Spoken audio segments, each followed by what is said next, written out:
Hello beautiful soul! Welcome back to my channel. This is my channel. I'm from Japan, Kabayan. Virgo. This reading is for you. Tingnan natin ang iyong 1 to 15 of November. Maraming salamat muna sa mga subscriber, new subscriber, cross-watcher, at sa mga bagong pasok yan. Sabay dalawa agad ano. Welcome na welcome kayo sa bahay ni Ate Ay. May salamat din sa nakatapa ng puso ninyong mga comments. At sa mga nagpa-personal reading, marami pong salamat. Kung gusto nyo na energy nyo lang talaga, ang gusto makuha natin, all the details is in description below. Pakicheck na lang po. General reading tayo Virgo, kunin mo lang sa'yo at itapon ang hindi naman sa'yo. Maaring vice versa, energy mo, energy ng person mo, energy ng malapit sa puso mo. Nangyayari or mangyayari pala. Lawakan nyo inyong isipan ano man ang gender mo, ano man ang edad mo. Virgo, magkakaroon ng mga misunderstanding at huwag ka masyadong magtitiwala, no? May tao na magiging, double faces sa'yo. Poker face. Rooster, arrogant, boastful person you should not cross. Huwag ka na lang pumatol. No, tulad ng sabi ko kanina, magkakaroon ng mga misunderstanding or may tao na pag nakatalikod ka, iba siya. Gumaga nga, dalawa ang mukha, no? At may mga tao na arrogante. Yan. May mga tao na maaring magagalit sa'yo, babastusin ka, may masasabi sa'yo, or yung iba yung pag-iisip nila pagdating sa'yo, hindi ka nila maiintindihan, ganyan, iisipin nila, sarili mo na iniisip mo, pwedeng ganun, no? Kung paano pagkakaano ng situation. Iba-iba kasi kayo. And we have the career. Andito yung situation, when it comes sa career, siguro andito ka sa point na 1 to 15, na may mga bagay na tututukan mo, no? When it comes dito sa career, yan, may mga bagay na tututukan mo na. Also, kung titingnan ko siya dito, there's a growth, sa nakikita ko dito. Yan, may mga bagay na asikasuhin, or may mga pupukusan ka to growth, to develop. Yan ang nakikita ko dito. At maaring yun is, maaring may mga insecure or mabubuisit o hindi nila maintindihan yung mga gagawin mo, no? Sa iba sa inyo. Time to go out and have fun. Iba sa inyo kasi you are more on focusing. Maaring nasa bahay lang kayo, more on focus kayo sa work, sa career nyo, ganyan. Siguro minsan din, it's time to go out. Ganyan, labas-labas ka. Or maari din na dun sa point na yung iba sa inyo is baka may mga happen this 1 to 15, di ba? Maaring may mga celebrate, ganyan. O kaya may mga pupuntahan, lalabas kayo, kakain kayo sa labas. Maaring ganun, no? May mga going out situation. And syempre, what comes sa galit kasi, you will enjoy the fruit of your labor. Ibig sabihin, because of your hard work and because mga ginagawa mo, there's a blessing, may achievement. Malaki man o maliit yan, you will enjoy yung point na yun. Kung ano pinagtrabahuhan mo, may enjoy mo yun. Dahil sa success na nangyari, no? And a sincere wish will be granted. Tulad ng sabi ko sa iyo, there's a successful situation, achievement, and syempre may mga bagay pa rin ikaw na pagdadaanan to 1 to 15 na parang dadaan ka sa butas ng karayom, parang gano'n. Yun ang nakita ko. Maaring kasama kasama tong mga ito dito, no? Sa sitwasyon. Maaring may mga tutol, may mga ayaw, may mga blockage, yan.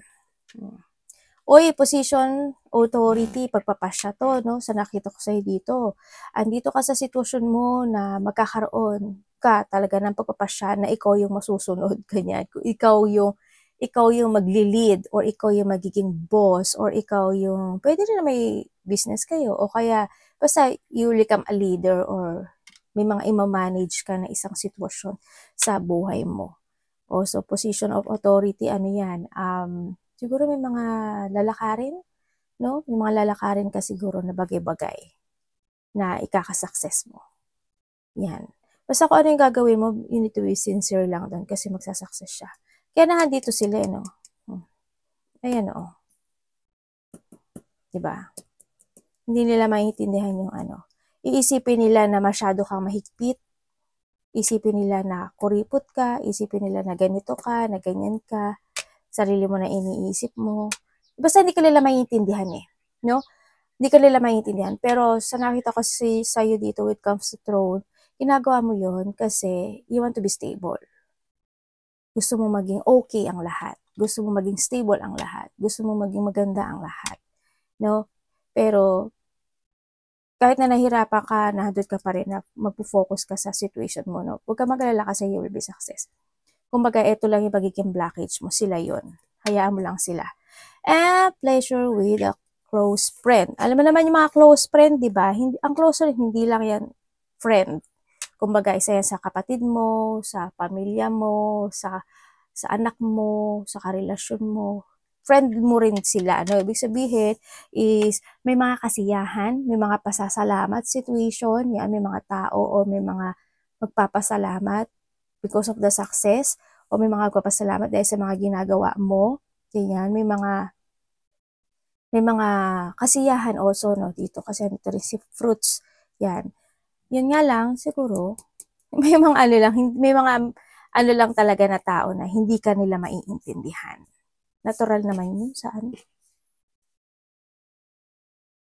Tingnan natin ang energy.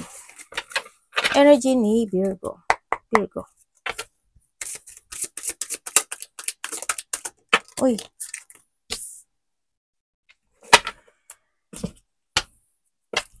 Ikaw na ikaw ah.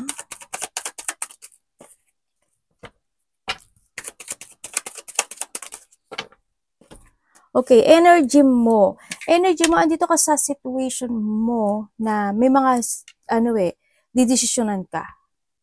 Kumbaga, parang mag-filter ka, ganyan. Nandun ka sa point na yun um, sasalain mo yung mga bagay-bagay.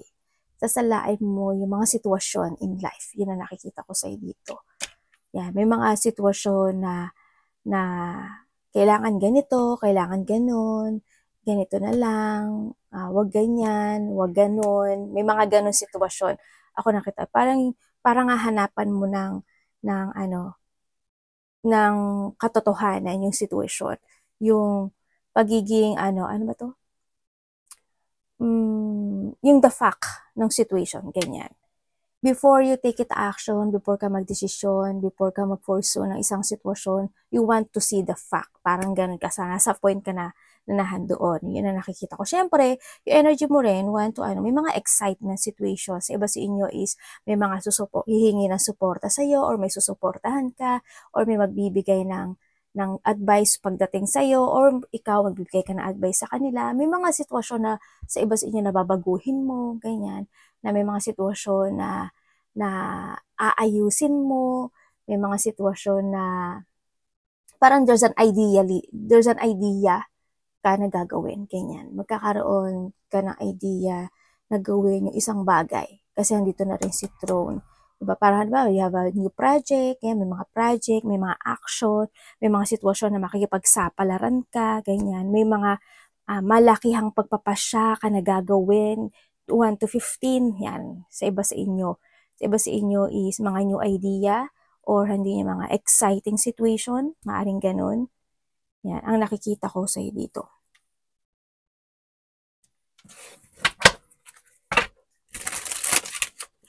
Tingnan natin ang parating kay Virgo. Ano pong parating sa kanya?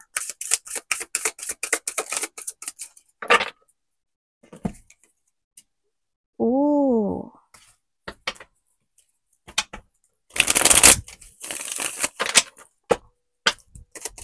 Parating. Okay.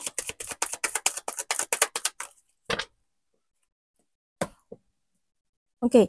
Parating sa iyo.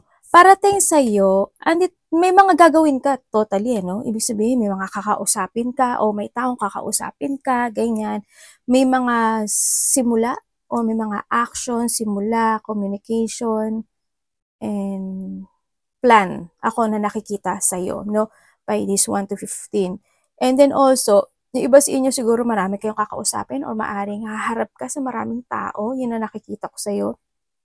May mga sitwasyon ka na magiging responsible ka. no? Yun ang nakikita ko rin sa'yo. Also, magkakaroon ng mga dealing, no? Ibig sabihin, may mga tao na kakausapin mo or taong kakausapin ka, ganun. May mga dealing, either sa iba is collaboration ito, may mga um, partnership, ganyan, ang nakikita ko. May mga tao sa iba sa inyo is may tao, mga tao or tao ka na ano yun? Makikilala bago sa iba sa inyo, di sa bago. Yun, ang nakikita ko ha. Yan, magkakaroon ka ng mga new connection with someone. Yan, magkakaroon ng mga plano. There's a teamwork na actually hindi ko alam in what way yung teamwork na yun, pero there's a teamwork sa iba dito di sa community effort, ganyan. Actually may recognition nga sa iba, no? Ako nakikita sa iyo. Meron din ako nakikita na yan, dealing. May pag-aaralan ka raw no? Ang nakita ko, may movement. Maaring iba sa inyo is, you have a travel, pinag-isipan mo mag-travel or thinking about travel, o kaya may mga travel na gagawin. Malapit man yan or malayo. Yun na nakikita ko sa iyo dito. Magkakaroon ka ng mga ganong decision making. No? Ako nakikita sa iyo. Maraming tao, hindi ko alam why, pero maaaring magkakaroon ka ng pakikipagsalamuha sa maraming tao, ganyan. So, nakita ko dito. May mga decision making kasi ako nakita sa iba.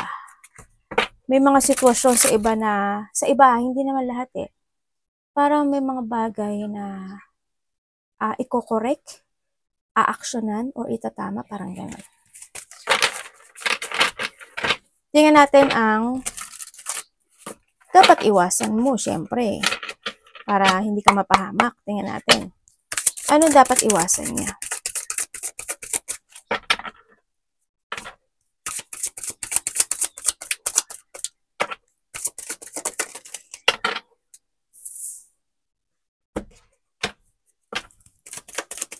Dapat iwasan? Okay.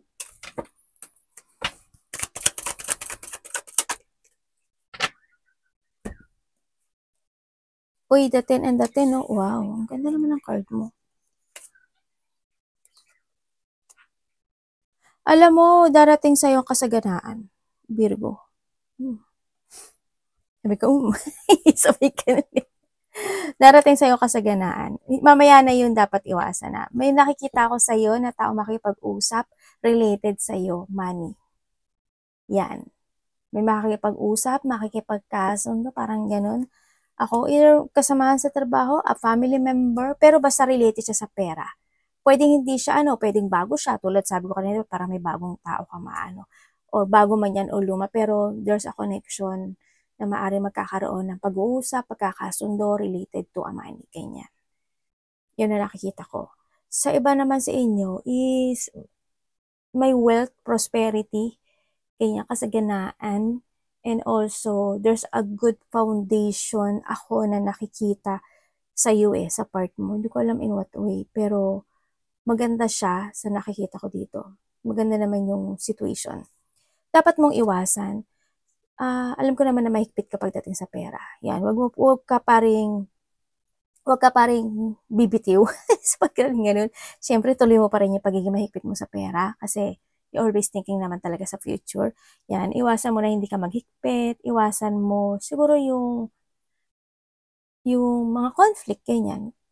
Kasi nandito rin sila, di ba? Tsaka mga double faces, tsaka hindi pagkakainin. Yan. Alam ko naman na hindi ka pala away. Pero yun na lang, iiwas ka na lang din doon. Iwasan mo yung ma-imbalance ka. Ganyan, yung mga tao na hindi compatible sa'yo, hindi kayo same page. Yung mga tao na walang tiwala sa'yo, umiwas ka na lang. Edi wow, sabihin mo sa kanila. Yung mga tao na gagamitin ka lang. Yan. Or ikaw, wag ka manggagamit ng tao ha. Ipasok mo rin sa sarili mo, wag lang sa kanila, puro lahat sa kanila. Siyempre, iwasan mo yung burden, pagpapabaya. Pagpapabaya sa mga kinakain mo, iniinom mo, sa pera mo, sa sarili mo, sa family mo, sa relationship mo, in any situation. Alam ko hindi ka pabaya, pero you need more on wiser and stronger, ganyan. May mga sitwasyon na kailangan mong i-leaving behind. May mga sitwasyon na kinakailangan mong i-let go. Ganyan. Tingnan natin. Para makakaramdam ka ng pagod. May travel yung iba dito. Parang you feel tired dito sa situation mo. Magkakaroon ka doon na ano yun, no? Oo nga, parang may travel talaga iba. But ito, maybe you are thinking about traveling, no? Parang by the next year, this week man siya, this year man siya, by the 6 or 8, maaaring ganyan. 6 days, 6 weeks, 6 months, 8 man yan ha. Or next week, next year, by the June or August, ganyan. Or by the 6 days or 8 days, mga ganyan. Weeks. Pagpasok na ano, kung ano man yan. Para may nakita kong gano'n. 8 days, 8 weeks, 8 months, 6, ganyan. Titingnan natin lang yung love. Kamusta po ang love? Labi sa lahat, kapatid, anak, magulang, karelasyon, kaibigan, pamilya.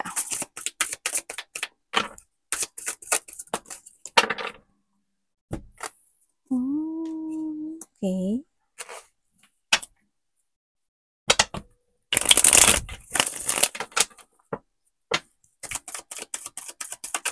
Ay! Ayun.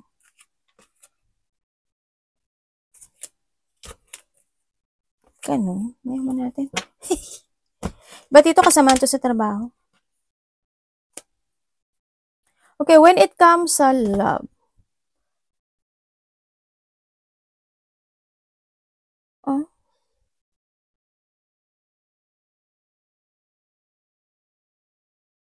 Parang iba dito, ano to? Batay ka relasyon mo?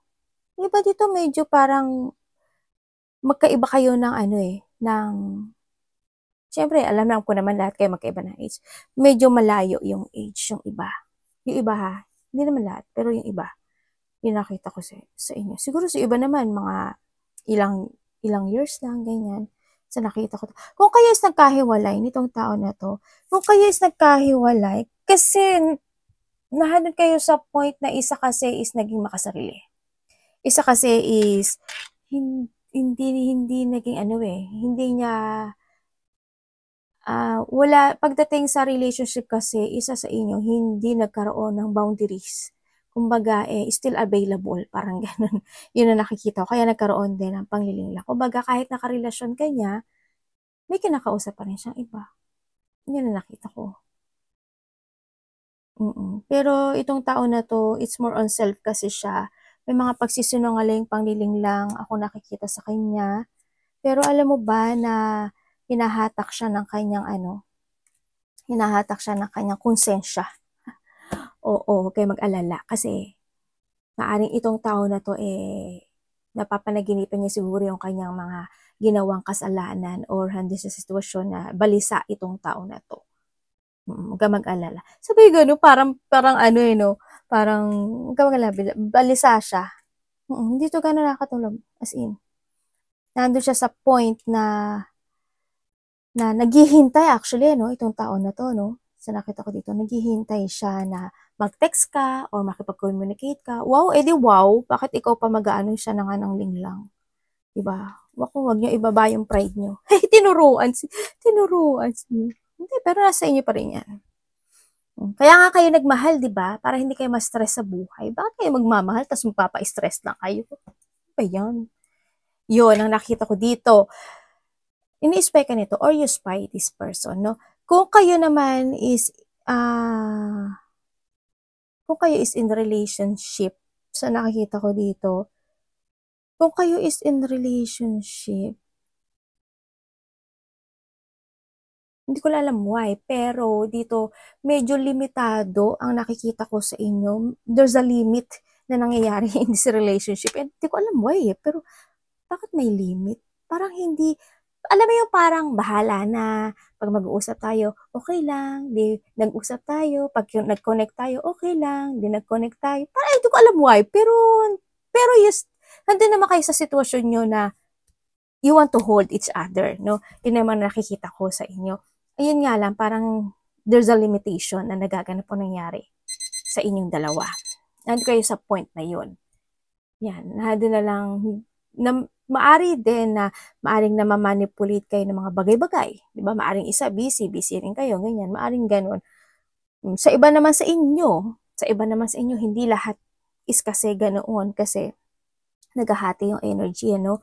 Sa iba sa inyo, itong may tao na nangliling lang. Ibig sabihin, itong tao na to, bukod sa'yo, meron talaga.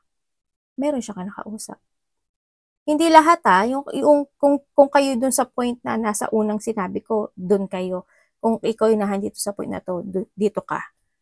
Kasi two message yung sinasabi ni card. Yun ang nakikita ko dito. May sitwasyon na hindi lang ikaw kasi yung kausap niya. May kausap pa siyang iba. Or vice versa tayo. Pwedeng ikaw ito. Ikakaroon ng paniling lang or pwede rin na doon ka na rin naman sa sitwasyon na nagdududa ka rin sa kanya. Di ba?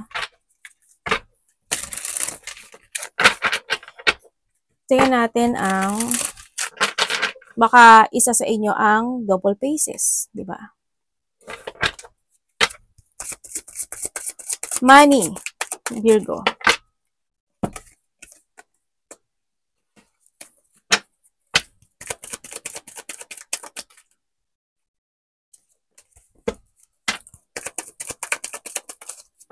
Okay. Wow. Kalaleo. Okay, pagdating sa money, maipon ka actually, no? Palaipon ka naman, sa nakita ko sa dito, kasi handun yung situation na parang you want to fulfill something. Ganyan. Maaring iba naman sa inyo is nag-uumpisa na kayo na mag-invest or mag-ipon ng pera. This time, maaring may mga sitwasyon na magkakaroon na ng solution or susolusyonan mo na. Ganyan. Yun na nakikita ko sa iyo. Kumbaga, kung in the past, nagkaroon ng drain situation, this time hindi. Kasi, there's an overflow of abundance coming sa iyo. Sa nakita ko dito, the more na nagiging patient ka, the more na kasi nasa point ka kasi ng mo na, ina-analyze mo talaga, no?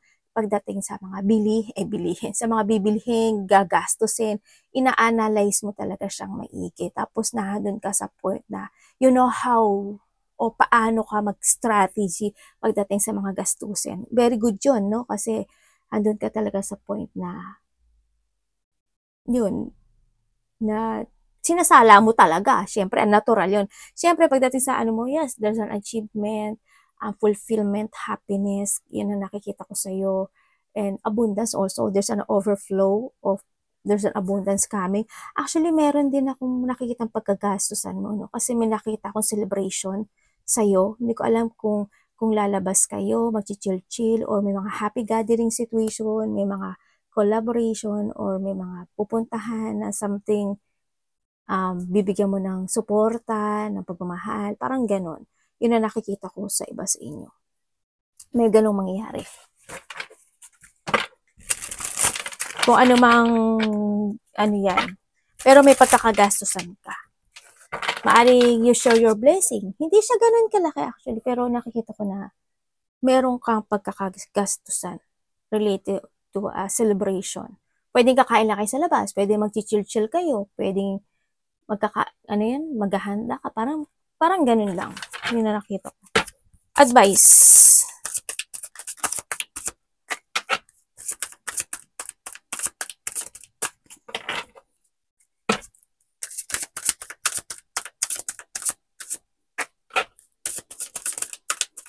May mga progressing ako na nakikita sa iyo. Yan.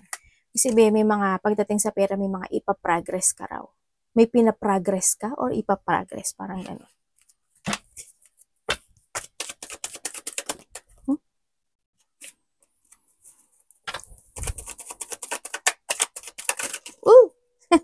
Pa yun ate.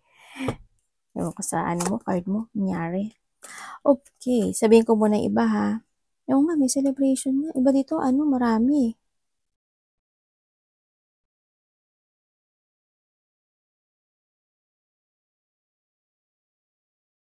May bigla ang mga ganap pala sa'yo, no? Mayroong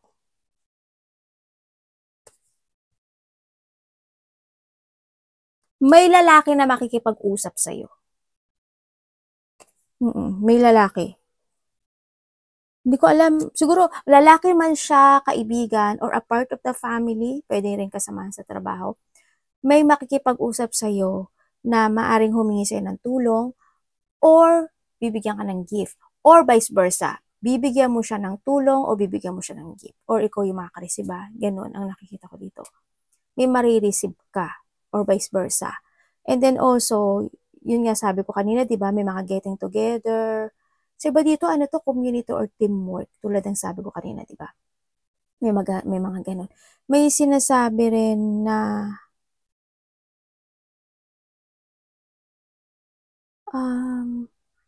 party, event, yan, surprise parties, event, may mga ganun. Ako nakikita, either getting together ng family unity, reunion, close relationship, may mga having fun, enjoyment situation. Yun ang nakikita ko sa iyo. Pagdating sa advice, ang sinasabi naman dito is, good naman, kasi ang nakikita kong energy mo, you are more on protective ka talaga sa mga taong mahal mo sa buhay pagdating doon, no? Lalo na sa pamilya mo o sa relasyon, ganyan. And then, focus to yourself, structure, and think to the future. Always ka naman din ganun. Magplano ka daw maigi, try to make it balance, and syempre, kailangan mo rin daw na alalahanin yung sarili mo. Okay lang na alalahanin mo yung ibang tao, pero huwag mo kakalimutan palagi yung sarili mo. Palagi kang ganyan eh. Inuuna mo kasi yung ibang tao, no? Alalahanin mo din yung sarili mo. You need to take care of yourself. Alagaan mo rin yung sarili mo. And be wise, more on wise. And syempre, alam ko naman na marami sa inyo is maawain, no? Ang nakikita ko dito. Pero magplano ka daw maigi. Plan very carefully, actually. Yun ang nakikita ko sa'yo dito. Follow your heart, no? Follow your heart to make it real lahat ng mga creativity mo this time and make a new beginning and new horizon in life. Iba dito is may tatahakan kayo na bagong opportunity, bagong pagtahak ng destination nyo. Sa nakita ko dito, may mag-a-apology sa'yo. Parang there's an apology or may mga sitwasyon na magtitiis o magtitimpi ka. Yeah, may mga ganong sitwasyon. May mga pagtulong talaga ako nakikita sa iyo. Maraming tao kasi, pero may tingin ko may tutulong, may pagtulong. Basta may pagtulong na situation ako na nakikita. Arigato namaste, God bless.